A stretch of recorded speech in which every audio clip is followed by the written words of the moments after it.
Good morning. So my name is Jared Davis, and we do live in Indonesia. I did hear the word Indonesia, so I know he did say that part. We've been in Indonesia for the last 2 years, and Paul just set us up with a fantastic question on diverse teams. Are diverse teams more effective than monocultural teams? And the answer is it depends, right? It depends on multiple factors. I chose today to wear my Indonesian batik today. This is a suit in Indonesia. So if you're in Indonesia and you want to wear a suit, this is what you wear.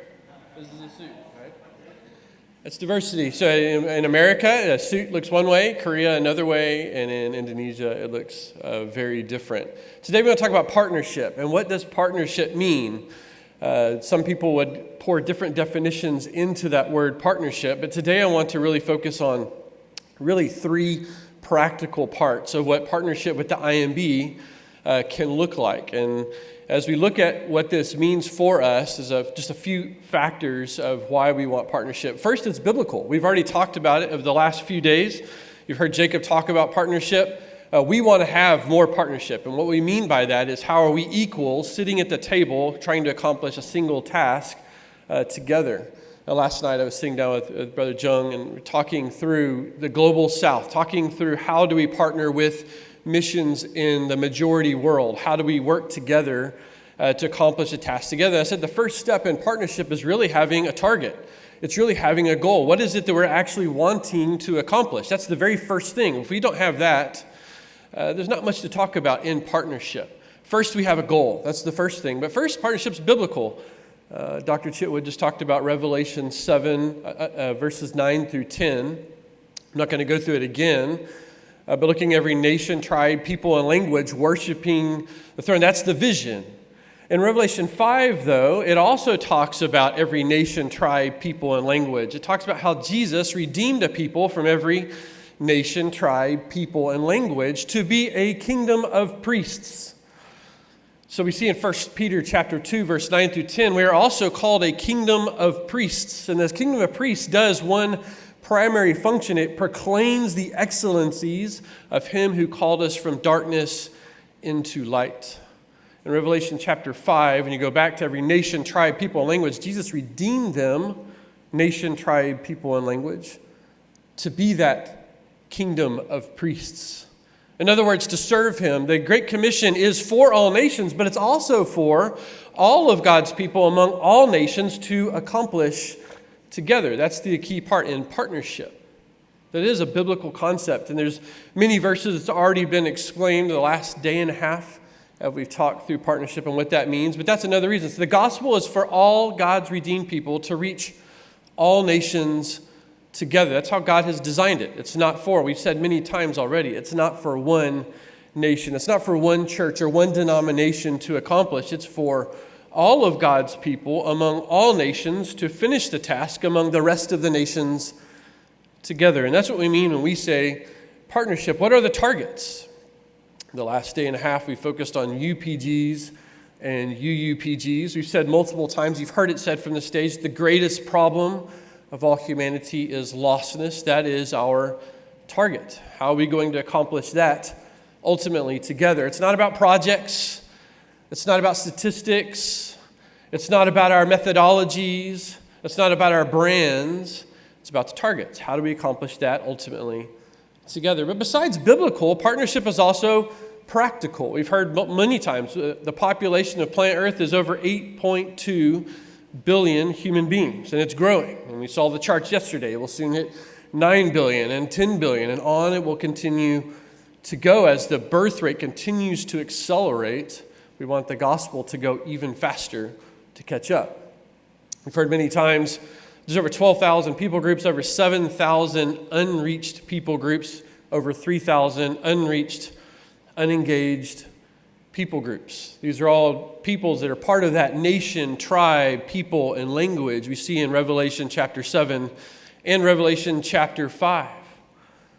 That among them are these people groups not yet represented, particularly among those UUPGs, where there's no representative today in front of that throne that will one day be that massive, amazing worship service that we will be a part of. So on one hand, partnership is biblical. On another hand, partnership is also practical as we work together. These are the three areas I do want to zero in on partnership. There's many more than these three, but in a 50-minute session, we're going to really zero in on three. The first is prayer. We've heard also been said many times, and there's a reputation that the Korean church is known for prayer, and it has been. I had served in China and Taiwan for 19 years before I was in Indonesia. And when we served, not too far from here, it was actually not too far from this location in China where we were serving. And we worked with Korean brothers and sisters in that part of the world as we partnered together.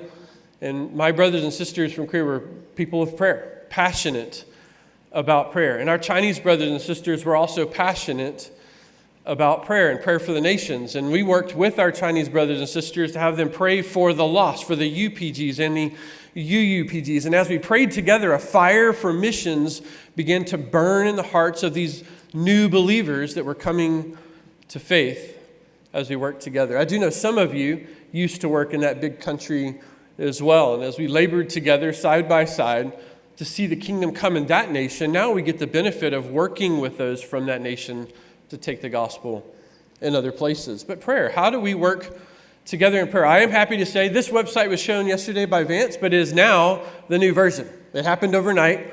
If you looked up peoplegroups.org yesterday, you would have found the old website. But if you look it up today, you'll find the new website. And the new website is awesome. It's so good. And one great, fantastic aspect of the peoplegroups.org website is that it does have prayer points for every single people group.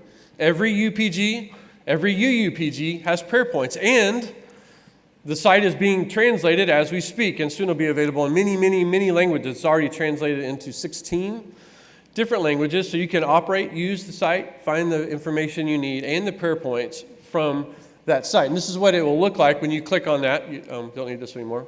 This is the front page, different people group focused every day on that front page. And you can scroll through and find different kinds of data, up-to-date data on people groups. In fact, the app that you've heard many times, GAP, the data entered from that will help update this website. It all goes together so we can have up-to-date data on how the progress is happening of the core missionary task among every single people group together. So imagine, we already know the Korean church is known for being a church of prayer. And now imagine if every single people group that Korean missionaries worked among around the world also became peoples of prayer. Now imagine if not just the Chinese, but throughout Central Asia, the Middle East, and North Africa, and Sub-Saharan Africa, throughout South Asia and Southeast Asia, throughout South America and Central America and North America, all together, every Korean missionary worked together with every single people group we're working with together, and every IMB missionary worked with every single people group we worked with together to get the nations who already know Jesus to begin praying for all the nations who do not yet know Jesus. Imagine what that would do. And this prayer information is not dated. It's up to date. That's what's wonderful about a resource such as this. When I lived in China, we would print millions of prayer guides, paper prayer guides. This is before we had smartphones. We'd print millions of these prayer guides and pass these out to every believer we could meet. Every church that we could meet, we'd pass these prayer guides out, hoping they would pray for UPGs and UUPGs, and we loved it. Sometimes, though, when you print a prayer guide, though, 5, 6, 10 years later, that information becomes out of date. It's no longer the same data from before. We have to pass out new prayer guides, and they say, well, which one is better? It's the newest. It's the newest information. But on a website like this, the information is always the newest information, and we know how to pray for them as the situation is today. But as we would visit different church networks and different prayer rooms, and they had different strategies, we'd go consistently to these different networks that have their idea of a prayer mountain. They would hear from Korea, this prayer mountain, and they want to do the same kind of thing, and they would want to pray together 24 hours praying for the nations, and they would do that. They would schedule out to pray for every single people group over and over again. And we're watching those brothers and sisters come join us in mission together. It started with prayer. You can actually select people group. There are maps. There's interactive maps on there. Find all the data from every people group on the planet. You can click on any of those colored dots. There's red dots, yellow dots, green dots. You click on those dots, and it will tell you the people group. It will then give you the demographic information that you want on that people group, and it will also give you prayer requests for that people group. And that's one thing that's really powerful about this site. So there's more data. As you just continue to scroll, continue to look at each people group, you can find all the information you'd ever want on them, and then finally, you have a chance to pray for them. And how we update that app is also through the GAP app. Will help us understand how the gospel is progressing among all of these different people groups. So every global Christian who partners with Korean missionaries and every global Christian who partners with IMB missionaries, imagine if every single one of them, that's what we said before, every single one of them are taking these type of resources, encouraging our brothers and sisters globally to pray for the nations together. We often have a phrase that we say consistently in globalization.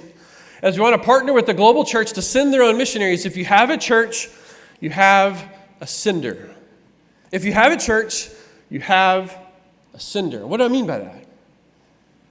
That when Jesus gave the Great Commission to the disciples, that 120 who believed, we saw in Acts 1:8, when he gave them that Great Commission and left, he said, and also we see in Matthew 28, you make disciples of all nations. He did not say, one day when you have enough people and you have enough money and you have enough resources and enough structure, then go make disciples of all nations. He did not say, once you reach all of Jerusalem, then go reach. He did not say that. He said, you make disciples of all nations now. They had no money, they had no structure, they had no resources, and they were to go do the impossible task, and they genuinely believed that they could. And that's what we get to see unfold throughout the New Testament of this passion of the early church taking the gospel to the nations.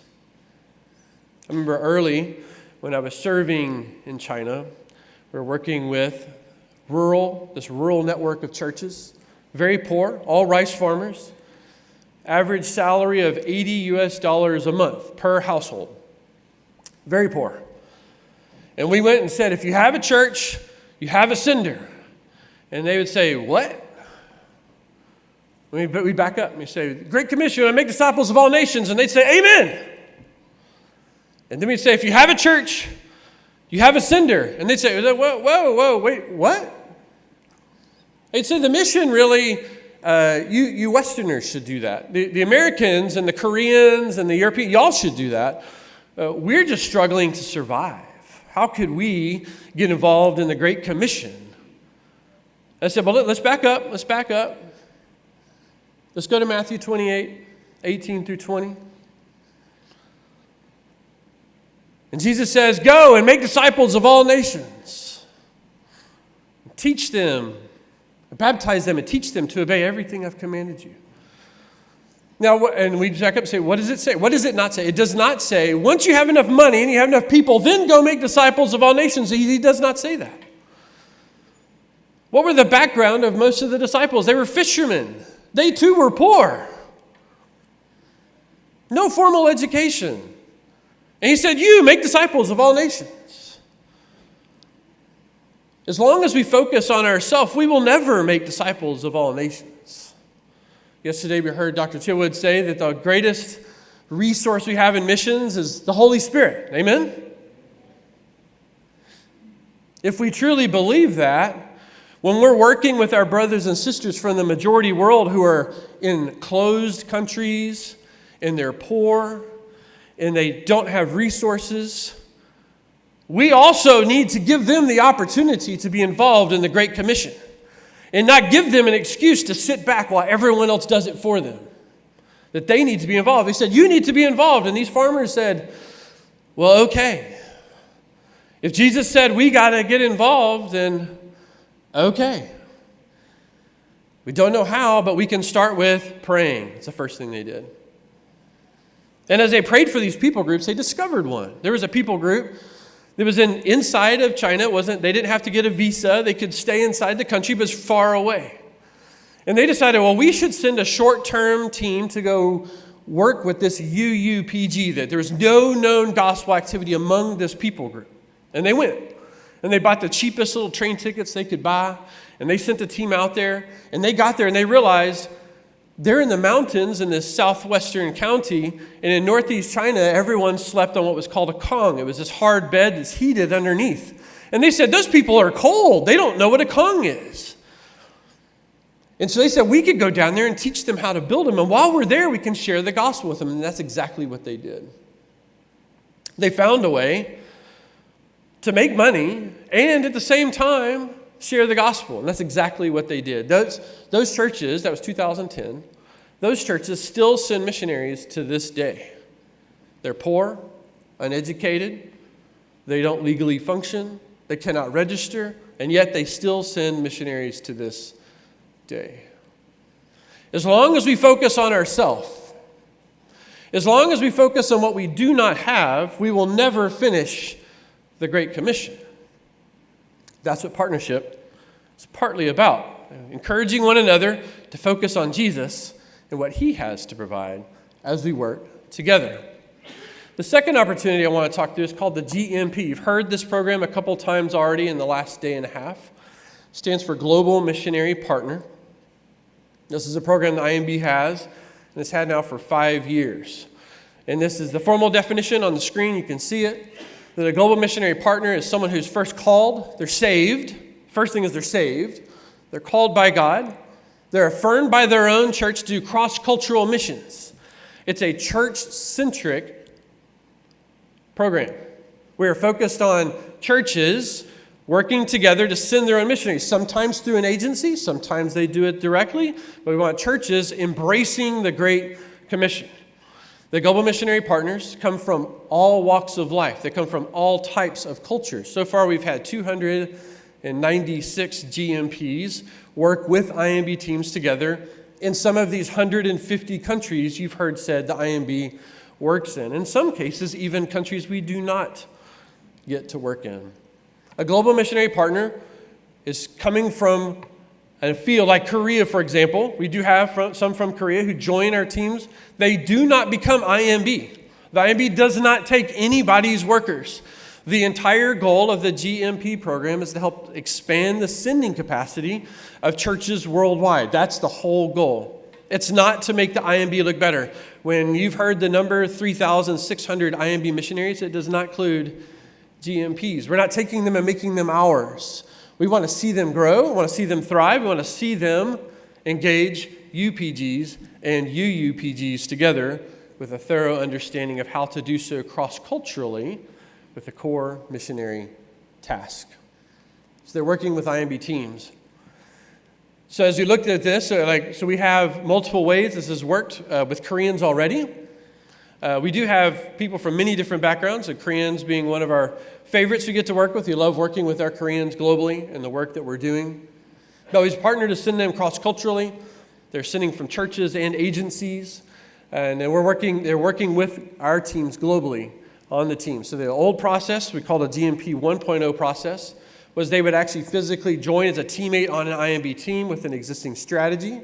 But we're just now beginning a new process we call the GMP 2.0 process. And in this process, it allows GMPs to join the traditional way. They can come and join, a brand new missionary comes and join an experienced team. They learn how to do the full core missionary task you heard Greg say yesterday, the 6 components of the core missionary task, beginning and entry, helping them learn language and a platform, learn how to share the gospel in a way that makes sense locally, to then make disciples of those who come to faith, to form them into churches, to grow local leaders to lead those churches, and then eventually exit to partnership. They send their own missionaries as we work in other fields. This is what ultimately is being done. So they work among the unreached. It can be a single, it can be a couple, it can be a family. We have all of them. The term of service is 12 to 36 months. It's not forever. There is a time-defined term. It can be renewed. And so we can renew those terms over and over again if we want to, if we feel that it's a good working relationship. And it's a partnership between agencies, between churches, and between missionaries and their teams. So on one hand, they're part of an IMB team. We're fully committed. The entire IMB is fully committed to the success of these GMP partners. But we do not take them and make them our missionaries. They're not the IMB. They still remain the sending agency that sent them. They still remain their missionary, but they're working on our teams together, eventually wanting to work side by side in accomplishing the core missionary task among all peoples. So they're sent still by their church and by their agency. So we're committed to their success. They do work in accordance with the Baptist Faith and Message 2000. This is an important component that we have. So oftentimes we have churches that come send with us. The church themselves do not work with the Baptist Faith and Message 2000, but they affirm that their candidate who sent does as we work together in church planting. These are church planting teams. They can be a teammate on a team, an existing team. They can also be non-residential. We have areas where GMPs are working in areas where IMB teams cannot work. So they're working in a non-residential type of format where they travel back and forth. And they can become their own GMP team as well. So we do have teams now that are led by GMPs who are leading a team of GMPs side by side with IMB teams to accomplish tasks among other UPGs and UUPGs together. This is like who does what? Who's providing what in these scenarios? You can see the list on the IMB side is much longer than on the non-IMB side. We're very committed to the success of these GMPs. It is an unselfish, kingdom-minded process as we try to work side by side to accomplish this together. So we do field strategy training, language learning, supervision, mentoring. There's even a little bit of strategy funds to help with language learning and things like that. They work together. Member care, tech security, risk management. We have situations where GMPs have to be emergency evacuated. IMB works to take care of those situations, working for their safety and protection, their strategic advance, also their accountability. What would the Korean senders provide? They provide assessments to ensure the candidate meets the standards to be a cross-cultural missionary. We partner with them in that process, but they're providing that process. We're not doing it for them. Remember, they're not an IMB person, even though we take responsibility for their success. We do pre-field training. We also do, so we do not, the sender does pre-field training. We will do it in partnership with you. Many cases, we have partners that will invite us to do the whole training for them. In other cases, they invite us to do part of the training. In other cases, we're consulting on how the training is being carried out, but there's pre-field training provided by the sender, and also personal funding. The IMB is not providing their personal funding. They have to do their own fundraising on the personal side, and also prayer support. We expect them to be sent out from their local church and from their local sending agency if an agency is involved. These are like some of the key components to it all, 8 steps. So I'll explain that in a little bit. In training, it's a process of a consultancy process that we work with together on 8 different parts of what it takes to successfully send missionaries en masse. So many missionaries, lots over a long period of time, and continue to sustain them over a long period of time. Assessment, that's the evaluation, if a missionary is qualified to be able to go do cross-cultural missions. The interview process is also done together as we work together as an interview with field teams. So for example, if you have a GMP candidate who wants to go to a certain country to work among a certain UPG, we would find the appropriate team that they would be working with and can set up an interview so they can interview with each other and determine is this the right fit for that. We do have an MOU. It's a formal agreement that we sign together, expectations, who is doing what and when, and if something unexpected happens, how are we going to handle that? A grant agreement is a new aspect of the GMP 2.0 process. We can explain more of that during the detailed session. We work through grant agreements, partnering with entities and setting up grant agreements between the IMB and those entities and helping with the funding. And then deployment. Ultimately, we want them to be deployed to the field, and when they get there, we want them to be successful when they arrive. And so we walk side by side with these GMPs. Some of them join our teams, and they're brand new to cross-cultural missions. They're not brand new to ministry, but they're brand new to cross-cultural missions, and we walk side by side with them to help them learn language and learn culture and get beyond culture shock and be effective, focusing on the core missionary task among unreached people groups and unengaged unreached people groups. That's one way. Another is we do have some who've already been on the field and they're already effective, but they feel like by joining the GMP process, they can become even more effective. We have testimony after testimony of GMPs who've been on the field 5, 7, and 10 years already, and they feel like they've never really had a focus on their ministry. They're on the field, they're doing ministry, but there's not a focus to their ministry, not a focus on reaching unreached, unengaged people groups. And they want to join the IMB team for a period of time to learn how to do that together, to focus together. And our IMB team also gets to learn from them It's not just the IMB team doing the teaching, they're also getting the benefit of learning from our very diverse GMPs from all over the world. These are different aspects of the GMP process. This is a map that I just got yesterday. We've been working on this. Where can IMB teams not go? If you see a red country on a red area, not all these are countries, some are just areas within countries. If you see a red area, we, as IMB with our American passports, cannot go into these areas. It's a lot. It's a landmass-wise, it's significant.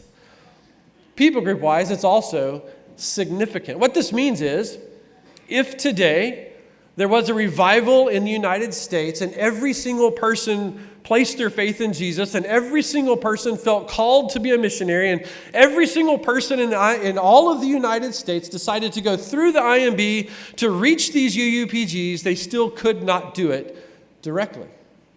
There's geopolitical realities that prevent them, or prevent us, as a single agency to reach all peoples. It's another practical reason why we partner together. The orange areas are called limited access. We can go, but for short periods of time we have to leave. You cannot remain there for long periods of time. And so what does this represent? This represents we do have direct access to about 75% of UPGs and UUPGs. What it also means, though, is we do not have access to 25%, a quarter, of those 7,000 plus UPGs. It's a lot of people groups. We also do not have access, direct access, face-to-face access, to a quarter of those UUPGs. Still, it's a lot of people groups. We also do not have access to 48% of the populations of every UPG and UUPG together. We do have access to 52%. So population-wise, it's over 2 billion people who are considered a UPG or a UUPG that currently the IMB does not have direct access to. That's the current reality of what we have right now. But however, together, all of us together, we have access to how much? 100%. And that's the beauty of how God is doing the work that He's doing. When I'm working with my brothers from China, they do not have access to 100% of every UPG on the planet. When I work with my brothers and sisters from Indonesia, they do not have access to 100% of all the peoples on the planet. When I work with my brothers and sisters from Brazil, they do not have access to 100% of the UPGs on the planet. When I work with my brothers and sisters from Korea, you do not have access to 100% of the UPGs and UPGs on the planet. But when we combine our sources together, we do have access to 100% of every single UPG and UUPG on the planet. Amen? That's what together means. That's what partnership means. And so one way we partner, it's not the only way, is through the GMP program. That's one way that we partner. It's our gold standard in partnership. We have a deep, deep commitment to the success of our GMPs on the field to be able to accomplish the core missionary task among unreached, unengaged people groups together. We do have other forms of partnership. We are wanting to work together to sit at the table with our evangelical brothers and sisters around the world to talk through how do we together reach these targets together. Perhaps the partnership is not a GMP partnership. You heard Jacob talk about yesterday also the idea of us networking together, of figuring out how can we come together to sit at the same table together, not as big brother, little brother, but as brothers and sisters together to accomplish a task together. But we have to focus on the targets, the UPGs and the UUPGs and the lostness together. How do we together accomplish that together? Without targets, partnership is impossible. But when we have a goal, partnership is then very possible as we work together. Both missions from the majority world and from the Western world, all working together as one man contending for the gospel. This is the good news. If you want to know how to start, where is Stephen and Sarah Young? Yes, here. Can you stand, please? Can you stand, please? Yeah. So if you have any questions, talk to Stephen Young. He can help get you started on the process. Anything about GMP, about globalization. We work together on globalization together. It can help get you started on what the grant agreement means, all the details, the nuts and bolts of how to put this ultimately together. We're very interested in wanting to partner deeper with our Korean brothers and sisters, and we're reaching out across the evangelical world to partner together so that we can finish this task ultimately together. There's a third way that we can work together. It's in training. There's specific types of training that we do for globalization, for helping national partners and us together learn from each other and work together to accomplish the goal together. So we want to consult, we want to help assess, we want to help develop and necessary even mission agencies. So we do work with partners in the majority world where they do not have a sending entity, they do not have a sending process, they do not know how to get started in sending. We walk alongside them to help consult with them how to build their own mission sending body. I've personally had the honor and privilege of helping build six different agencies in different parts of the world to work together with partners as they walk through the process of how to mobilize, how to pray, how to send, how to support, how to assess, how to be successful and strategic when they arrive on the field from all different walks of life. And so this is another thing we enjoy doing together. First is the 8 steps of the missions continuum. It is translated in Korean. It's been done in Korea many times already. We continue to work on it, continue to develop it. As we break down the process of what it takes for a church or a group of churches, for a sending agency to successfully select, send, support their own missionaries where they're effective on the field where they go. We broke it into 8 parts. So these 8 parts all work together piece by piece. And then we assess what parts are we doing well in and what parts do we need to improve in. And then how do we form action plans together? How are we going to do that together to help build the process? Remember, the goal of Globalization IMB is to help expand the sending capacity of our partners globally. That's what we want. That's all we want. We want Jesus to come back earlier. We want the nations to send more missionaries together. We want the church globally to be more faithful in the Great Commission as we work together. So don't think only Korea. Think through Korean missionaries working in other parts of the world outside of Korea. Think of Central Asians.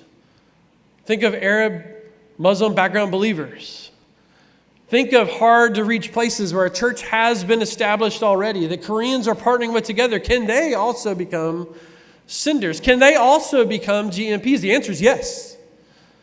It's not just for the churches in Korea to send GMPs. It's also for the Korean churches work with globally, for them to also send GMPs.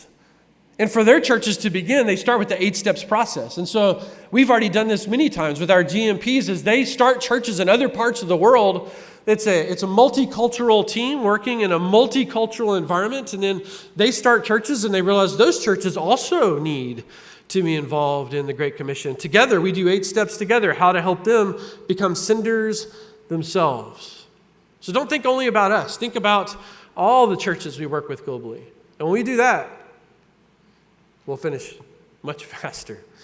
Pre-field training is also another thing that we love to do together. We have whole systems designed with different backgrounds in mind. It's spanning from 4 to 8 weeks. There are parts in the world where the IMB team is leading those trainings and partners are assisting. Other parts of the world, the national partners are leading those trainings and IMB is assisting. In other cases, they're doing the entire training and we're just consulting and that's it.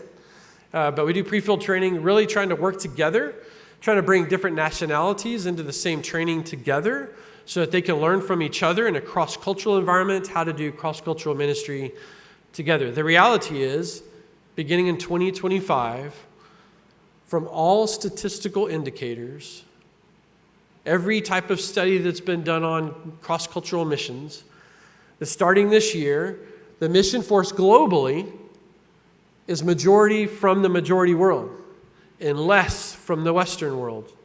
Now, some studies have shown 2022 and some have shown 2019, but all would agree by 2025 it has happened. That by this point, there are more missionaries on the field from the majority world than from the Western world. And what we're seeing increasingly as I go from country to country and see the things that I see is that mission teams are becoming increasingly diverse. In the past, missions was often a monocultural team engaging in a cross-cultural environment. But what we're seeing today, though, is seeing multicultural teams engaging in a multicultural environment. And as you look at targets, no longer looking only one unreached people groups. How do we look at groups of unreached people groups? That's a very diverse target requiring a diverse team to figure out how to engage that diverse target. So we all do these pre-field trainings together. But they all center around a key aspect, the core missionary task, the CMT. So you heard this spoken about yesterday as Greg did an in-depth study of the core missionary task as we look through that. This is how we define what is missions. What is missions? We use the core missionary task to help us define that. We've heard from different brothers and sisters, is doing a farm, can that be missions? Can orphan care, can that be missions? I would say it depends. If doing farming or having a platform or running a business does not lead to entry among a target people group, does not lead to evangelism, and does not lead to discipleship and church planting, then it is not missions. It's a ministry. It's a good thing, but it's not missions. However,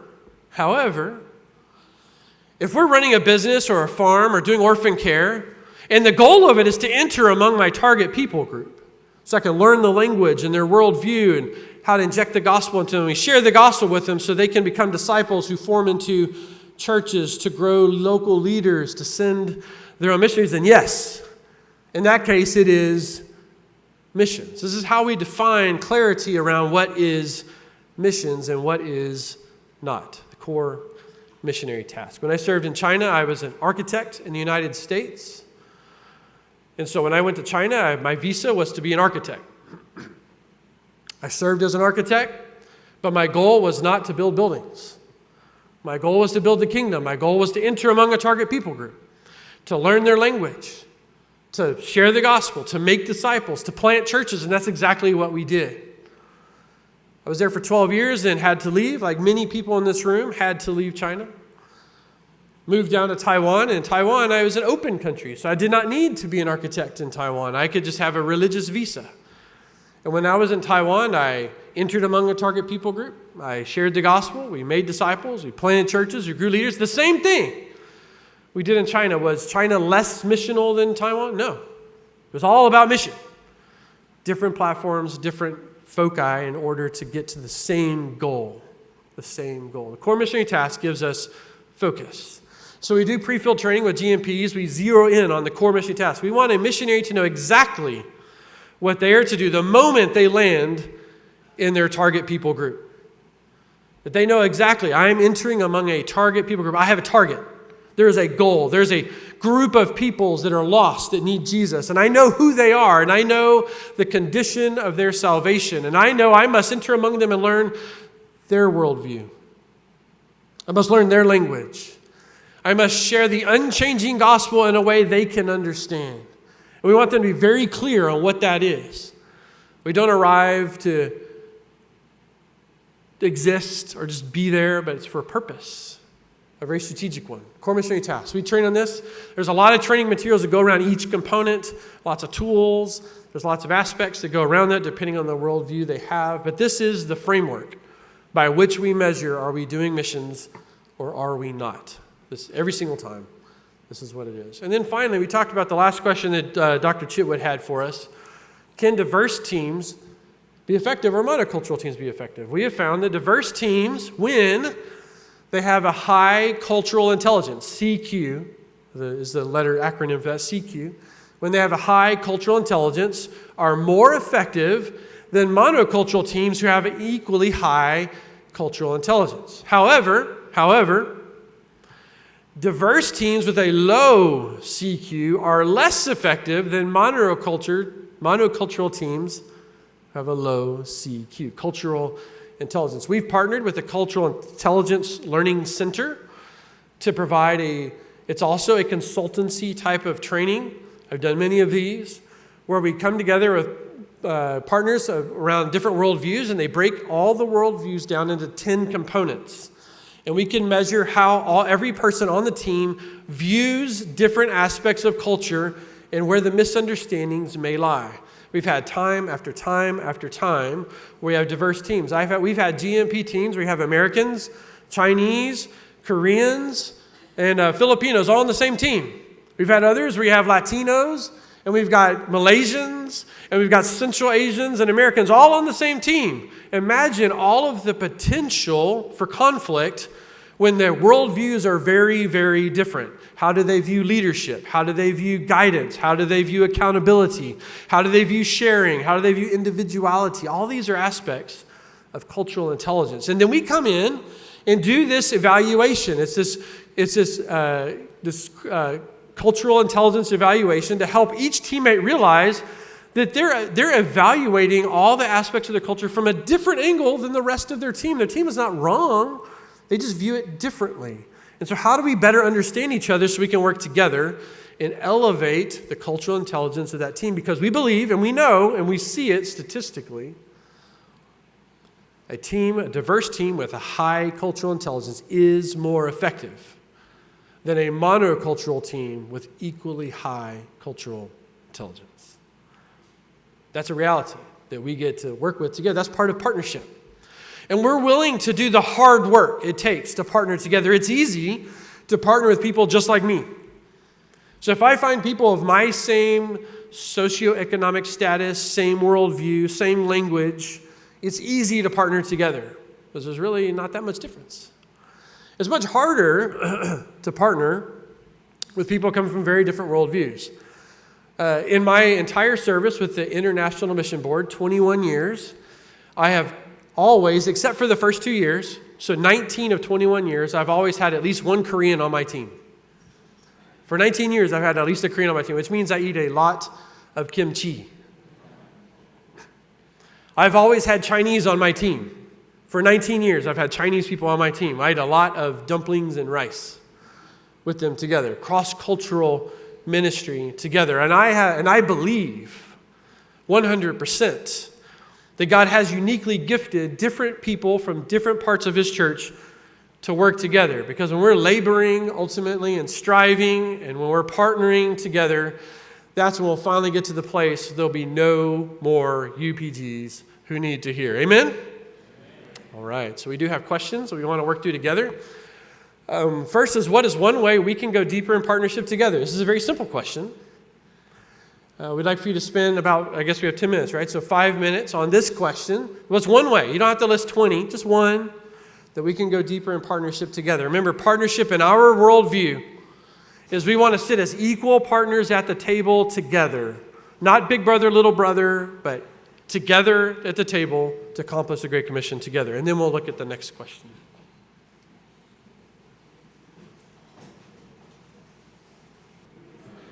Okay. 时间到了。如果你现在可以听懂我现在所讲的，请你举手啊。